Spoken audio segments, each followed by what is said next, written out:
Меселге мындай эле. Бир Украинада 76-жылкы Янкум деген бала болот. Янкум. Өзү бедный, нищийдин нищийи болот. Янкум деген бала. 7-ci классында атасы сварщик болот, өлүп калат. Сварщик өлүп калат. Энеси уборщик болот, эме жууган. Школду жууйт. Янкум такыр нищетадан сабакка барбай калат 7-ci классынан. Анан энеси еврейка болот, атасы украинец болот. Анан булар атасы өлгөндөн кийин эмеге кетип калышат, Америкага. Жашаганы. Көчүп кетет. Бүт барын сататтагы жанагы үйүн, барачный сататтагы кетип калат эмеге. Ошол жүрүп окубайт, эчтеке кылбайт, жүрөт, только бир эле китеп окуйт. Информацион технология и интернет связь дегенди эле окуйт. Янкум деген бала. И ошону окуп жүрөт. Бир күнү Facebook'тун эсине 3,5 мүнөт кабыл кылат экен Цукерберг. Любой идейный адамды 3,5 мүнөт кабыл кылат экен. Цукерберг. Анан Цукербергке барат, айтат: "Ай, Цукерберг, я гений от Бога, дейт. Я нигде не учился, дейт. 7 классов образования, вот так, я не учился. Мага деген Facebook'умду берчи, мен Facebook'ту мощный кылып берем, дейт. Мощный кылып берем, мага Facebook'умду бер, дейт. Десе айтат: "Кандай сага берем?" дейт. Facebook'та 10дон ашык лауреат Нобелевский премия контрактыбыз бар. Ошолор жазап атат бар, ошолор Facebook'ту Facebook кылып атат. Мен кантип мен без образования кишиге берип коем, дейт. Сен кимсиң, дейт. Мага кел эле Facebook бер деген, дейт. Пошел деп кой ала берет деген. Янкумду. Янкум кетет, айтат, чыгып барат. Эми бир чакырсаң, дейт. Цукерберг мен сага келбейм, дейт. Ошол кезде Цукербергдин 5,5 миллиард доллар состояние болгон. Цукерберг кийин 5 жылдан кийин Цукерберг чалып атат. Янкумга айланайын, Янкум келип кетчи мага, бияка келип кетчи. Сүйлөшөк десе, мен барбайм, дейт. Айтпадым беле сага барбайм деп. Анан кофейнядан кезиккенде Цукерберг айтат: Цукерберг, дейт, сен ушундай Facebook дегенди ойлоп таптың, дейт. Бул дата центри Бишкек менен тең, дейт. Мындайчы, Бишкек менен тең дата центри. Бул эми 150 миң киши иштейт. Электроэнергия 4 токтогульский ГЭС или 5 токтогульский ГЭСти. Анткени биткоинди көрсөң, ушул жака эле койсо, канча токту жеп салып атышат. Анан сен ушундай Facebook'ты ойлоп таптың, дейт. Мен, дейт, WhatsApp'ты ойлоп таптым, дейт. Жана 7 класс образованиясы бар бала, мен WhatsApp'ты ойлоп таптым, дейт. Мен сага ошо 5 жыл мурун келип, дейт. Мен ушу идеямды айтайын, гений от Бога. Мен сага Facebook'ка WhatsApp'ты киргизип коеюн деген, дейт. Азыр Facebook менен сүйлөшүп коебузбу биз? Кат жазышып, ошол Facebook'та жок болчу мурун. Анан ошону алып туруп, мен ошо Facebook'ка WhatsApp'ты киргизип коеюн дегем, дейт. Сен мен 12 лауреат Нобелевский премияң бар деп, пошел вон деп колой бердиң, дейт. 7 класс образованиең бар экен. Гарвардты бүтпөп турсуң, Оксфордты бүтпөп турсуң, тигини бүтпөп турсуң деп кетирип бердиң, дейт. Мына мен келдим, дейт, мен WhatsApp'ты жасадым, дейт. WhatsApp'ымды сат, дейт, тиги. Цукербергде уже 200 миллиард доллар болуп калат уже ошол кезде. Состояниеси. WhatsApp'ымды сат мага, дейт. Десе 50 миллиард доллар, дейт. Мен сенден 5 жыл мурун келгенде 100 миң доллар сурангам, дейт. 100 миң доллар суранат да. Мен аябай нищий болуптам, бирок менде окумуш программам бар. Мага 100 миң доллар берсең, Facebook'ду мощный кылып берем деген да. Дейт, 100 миң долларга албай койгондум беле мен, дейт. 50 миллиард доллар турат, дейт. 50 миллиард долларга алды Цукерберг Facebook, WhatsApp'ты сатып алды. 19 миллиард долларын Google'дан карагыла нал берди. Калганын 30 миллиард долларына акция менен берди. Ушундай да. Биз деген эмнеге бизден Янкум чыкпайт? Эмнеге биз Янкумдай ойлоно албайбыз? Анан эле муну көргөзөбүз, тигини көргөзөбүз. Анан бизди эч ким тааныбайт. Мен кухняга отуруп элдин баарын таанып койдумбу силерди? Эгерде чогулсак, бүт Кыргызстанга таанып коебуз. Кухняда отуруп эле сүйлөдүмбү мен? Мындай эмеге келбей эле, антипресске келбей эле, тигил Çoğulduk bu. Egerde men жалгыз oturup kухняda oturup büt Kırgızстанга tanılsam, egerde bar çok olsak, bizde Kırgızstan büt tanıyt, hiç kim bizge соперник de bola албайт. Bizde көп ките окуган hiç kim жоқ. Ките окуш керек, достор. Анан элди деген кара жорго бийлетип, азыр биз деген чыгыга алып, давайте 20 мен эметем, анан 20 машина коем дегенде hiç kim болбойт ага, болбойт.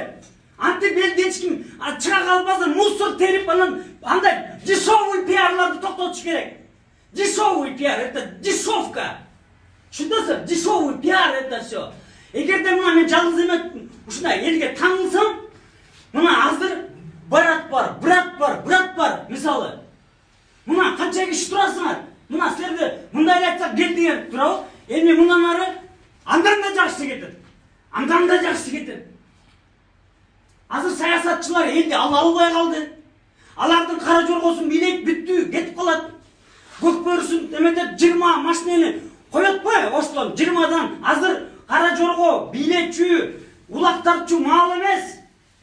Азыр Кыргызстан коркунучта турган кезде, ушундай коркунучта турган кезде, азыр дунгандарды көрдүңөрбү? Көткө тээп туруп айдап чыгыштыбы баарын? Бүт бар сагалап эшикке чыгып калыштымы энди сагалап? Кыргыздар жардам берсе кайра бизге келдиби? Тарых кайра кайталанып атат. Ошо дуңандар 200 жыл мурун ушу сагалап келишкен бизге. Биз приняли. Кыргызстанга жашагыла деп койганбыз. Эми алар туруп алып азыр кыргызча сүйлөгөндү билишпейт бирөө.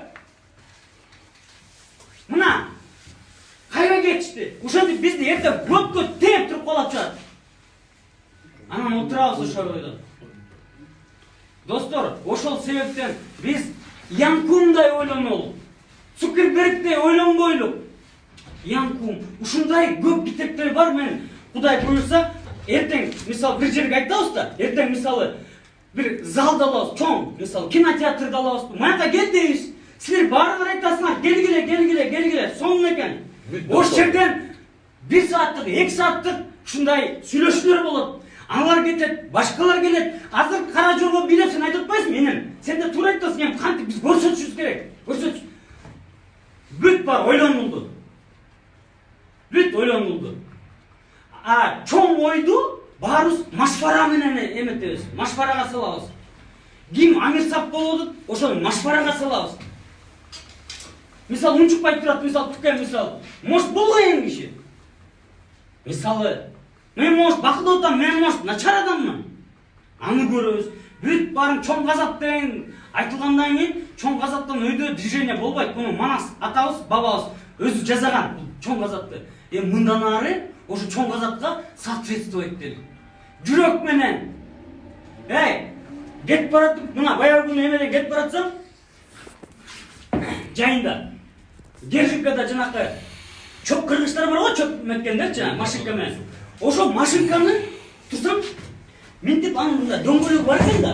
Антпей момайнан сүрөп бардат да. Анан биягында жанакы мусор жанакы чөп тимекен антеп бардат. Тияка чейин теп бардат аны. Айттым, бул эмне сен антытасың десем, өкмөттүкү да дейт. Карачы. Өкмөттүкү да дейт. Эмне сеники деп атамбы дейт. Сен бул машинканы өлтүрүп атпайсыңбы? Десем, жөнтүрүш дейт. Монда жактан алып турайт мен. Уш жерден өлтүрүп коем дедим мен. Уш жерден алып коем дедим азыр. Уш жерден өлүп каласың дедим. Ошол себептен достор, бул өкмөттүкү да деп отуруп, бул союздуку да деп отуруп, союзду кыйратканбыз. Силер көрбөй калдыңар. Союздуку да деп отуруп, союзду кыйратканбыз. Бул эмнеге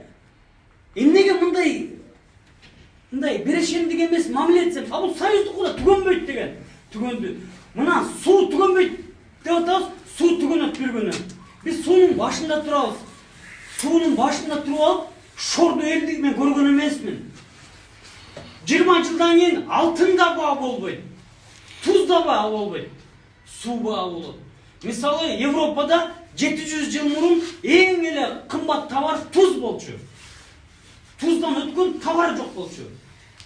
700 жыл мурун мисалы. Азыр баары меняется мынтипчи. Ошол себептен достор, мына аяктап коеюн. Эгерде мен мисалы жалгыз отуруп Кыргызстанга таңылып алсам, азыр баары эметсек, Баарыбыздыкы ишо лучше кетет.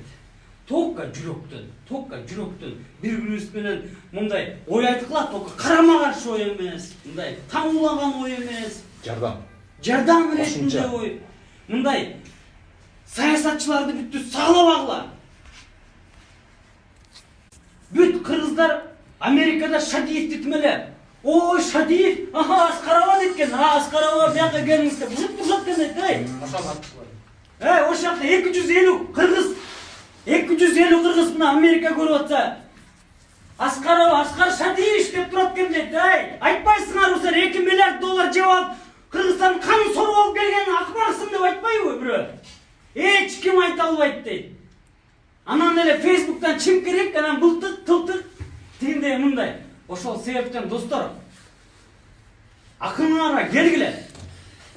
Монда эмеге намызыңарга келгиле. Биз кыйратал деген жокпуз, стройду бузал деген жокпуз. Но мо чимпириктерди кетсин деп атабыз. Чимпирик деп аталгандан кийин эмне чимпирик? Ошолор мыйзамын угабызбы? Аякта 15 депутат 55 миллиард сомго тендерин отуруп алган. 15 депутат бүт лицензия отуруп алган месторождение. 15 депутат жөн эле жүрөт. 15 депутат кошомак кылып жүрөт. 15 депутат ичинен чалгынчылык кылып жүрөт. Ошентип Кыргызстанды ойлогон бирөө жок. Бирөө болгондо давно оңоп кетмекпиз. Мына Баткен аз шору кайнаган турат. Баткендин шору кайнаса, биздин эле шорубуз кайнайт. Баткенде жер жок, Баткендикинде өрүк эч жерде жок. Ушу Баткен өрүгүн эле айтып берип коеюн. Канча 100 000 тоннада эме чыгат экен өрүк. Ошонун баарын Тажикстандан бир эле бала сатып алат экен. Анда деген ISO стандарт деген фабрикасы бар экен кичинекей. Ал баарын упаковка кылат экен, Турцияга айдат экен, Турция бүт мирге сатат экен турецкий деп. Эмне биз сата албайбызбы? Биз эмне кара жорго бийлегени келдик белек буяка? Дасторкондо отурсак жөн отура албайт кыргыз. Мага жамбаш берип койду, мага күнчүлүк берип койду, уча кетчет. Анан талашканы уча. Биз стөлдө да жөн отура албаган элбиз да. Персияда ушундай боло берип, бүт баарын гравитет саптыр. Бүт учасын, бүт баары момчалыктан бөлүп туруп, анан моундай эме болуп калат экен. Индияда табак. Моундай кылып туруп, ошол устуканды момчалыктан кылып туруп, бүт баары моундай болуп калат экен. Каалаган жериң менен же дейт экен. Биз да ошого келишибиз керек. Бизден кыргыздын эмесин мындай эмеге келтирбешибиз керек. Устукан талашып, жамбаш талашып, ушуга келдик. Кимге жамбаш берсе, ал видишь ли, аябай авторитетный. Анан ушундай жаңылышасың дегендер көп болот. Мындайчы, муну тамак үчүн жаңылбайлык.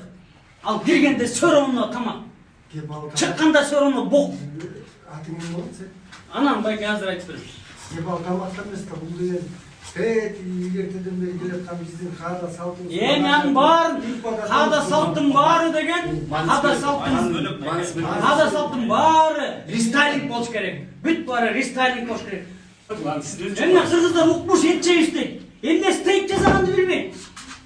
Эмне стейк жасап жей албайбыз. Ошо стейк жасаганды үйрөнбөйлүбү? Кыргызский стейк. Бизден этти ким жакшы жейт? Эмне мен стейк жегени, эмне мен кофейняларга барам, эмне ресторанга барам, а мен өзү жасап жей албайм стейк. Бир момчалык кусочек 1000 сом турат. Момчалык кусочек. А биз кол тойгон учаны алып отурабыз, талашкан уча. Анан достор, ушундай болушубуз керек. Моякта мындай сразу эметкиле, мындайчы, бири-бирибизге мындай эме отношение ушактан башталса, ушактан болбойт. Биз отурганда түз отурушубуз керек, туура сүйлөшүбүз керек, же туурага жакын сүйлөшүбүз керек, хотя бы. Желательно туура сүйлөшүбүз керек, хотя бы туурага жакын сүйлөшүбүз керек. Анан төө десе, бен деген эле иши ал өкөтең животный, төө десе балык дегендер толтура да. Негизги максат бир болуу. Жүрөгүбүз бир болуу.